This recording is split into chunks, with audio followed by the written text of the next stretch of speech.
world has changed. China is now the fastest growing large economy in the world and growing 3 times faster than the UK. By 2040, it's predicted that India will boast the world's 3rd largest economy. China's rise, along with that of India and the continuing weight of Japan, represents the greatest shift in global power in history. As countries in Southeast Asia also enter a new phase of development, the importance of public policy and good governance has become increasingly recognized. Despite rapid development, and in part because of it, there are still many challenges that face the region. More than ever before, the continued prosperity of Asia depends on the ability of its politicians and policymakers to provide leadership and sound public policies for the benefit of its people.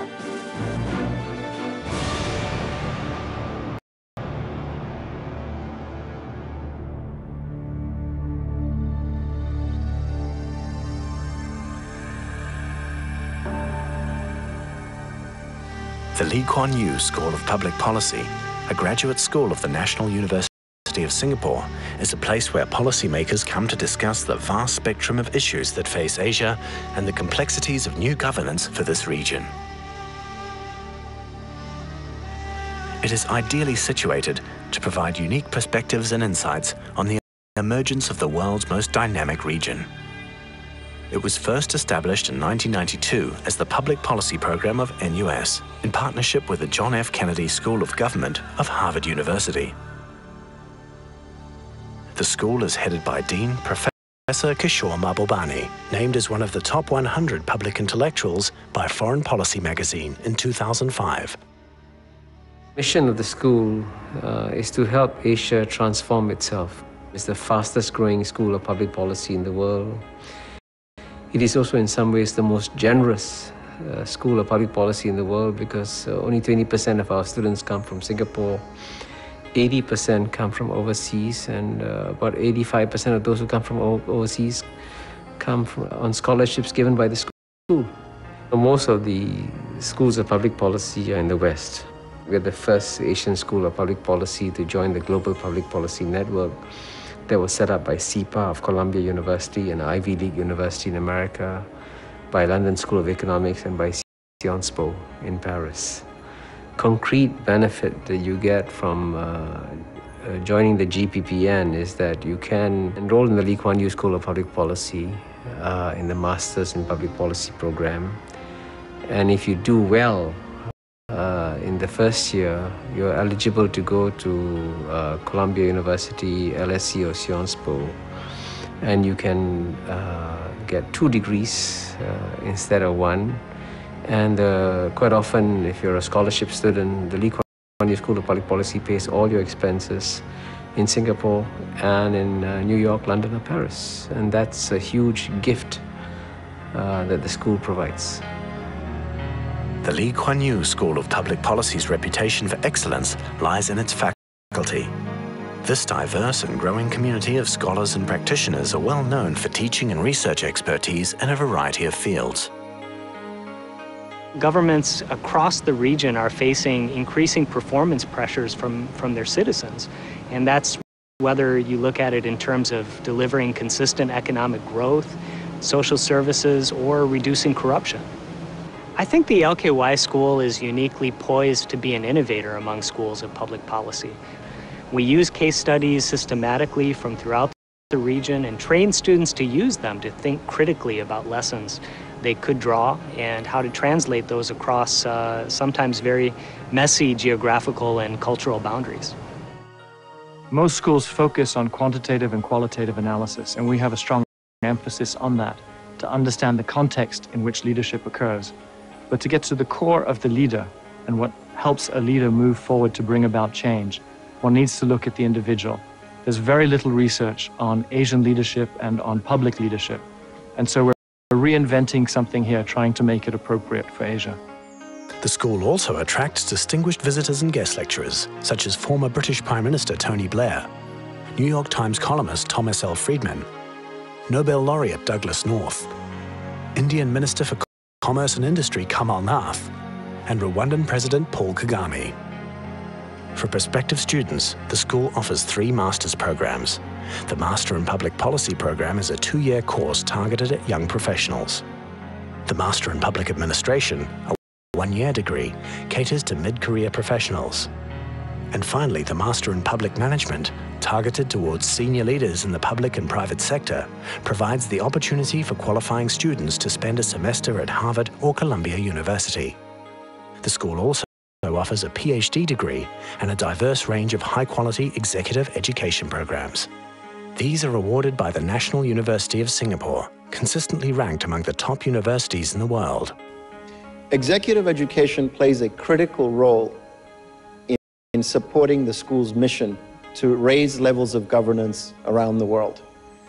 Because the courses are short, because they are targeted at specific organizations and specific countries, it allows us to much better serve the needs of those countries. We're recently engaged in a multi-year program catered to the needs of Vietnam. Now, this country is undergoing a period of transition. It has just joined the World Trade Organization, and its economy is moving from central planning towards free markets. We have been retained by the Asia Development Bank to train up to 900 Vietnamese government officials and prepare them for the new environment in which they find themselves. The school attracts students from a variety of backgrounds. International concert violinist Min Lee is a Yale University graduate who has performed with the Royal Philharmonic Orchestra. My previous background and experiences have been very, very different. And I've been performing since I was 5, and it's been such a focused career that I just really felt I wanted the chance to broaden myself a little, just get a different perspective on things. And I feel that the Lee Kuan Yew School was the perfect opportunity for me to do that.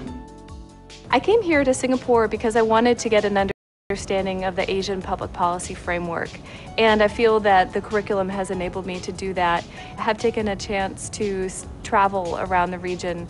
On our breaks, I've been to some trips to Vietnam, Malaysia, Cambodia, a number of different countries, often traveling with my classmates, which has been a lot of fun, and I've gotten to see places that I never would have seen before.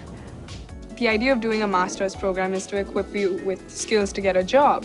My chosen area of interest was public service, and I wanted to do something which had practical implications as well as quantitative rigor. So public policy was the perfect choice. 对于中国来说，我觉得我们的这个单位的这个同事甚至包括领导，他们确实有必要来新加坡国立大学李光耀管理学院来更新自己的思路，来发展自己的思路，开拓自己的思路。 The Lee Kuan Yew School of Public Policy has also actively pursued the establishment of centers of excellence. These include the Institute of Policy Studies, the Asia Competitiveness Institute, and the Center on Asia and Globalization. IPS brings to the school a track record of 20 years of hard work in studying various aspects of Singapore's public policy and the experience of governance. To give you some example, we have done a major book on how we have been able to maintain harmony between our different ethnic groups, our different religions, and this harmony is so important to the overall governance of Singapore and to our continued prosperity. The objectives of the Asian Competitiveness Institute is to help the countries in the region develop faster economically by developing policies and implementing policies that will create jobs, attract investments, and hopefully improve the standard of living of the people. There are enormous numbers of studies that look at the impact of globalization on Asia, but we're interested in looking at the question the other way around. What is Asia's impact going to be on the world, and how are Asian leaders thinking about what their impact ought to be? The center is unique because it is a place that brings together the best scholars from Asia and from the West. We have partnerships with the Brookings Institution, with researchers in Australia, at Princeton University, at Harvard, at Tsinghua University, really all over the world. Upon graduation, the school encourages students to make a difference, not just a living, with many of the school's alumni choosing to take up roles that contribute to improving the lives of people all over the world. The advantage of a public policy education is that you learned about the strengths of the invisible hand in the marketplace, and you also learn about the strengths of the visible hand in governance. And that's something you cannot get in a business school. Our hope is that with the public policy education we're providing, the end result will be that millions, if not billions of lives will benefit. The Lee Kuan Yew School of Public Policy is a school for those with the aspiration and drive to make a positive difference to their societies and to the world at large. It is a school that embraces the past to shape the future. A school that creates future leaders. A school that turns ideas into actions. It is the school of New Asia. The Lee Kuan Yew School of Public Policy.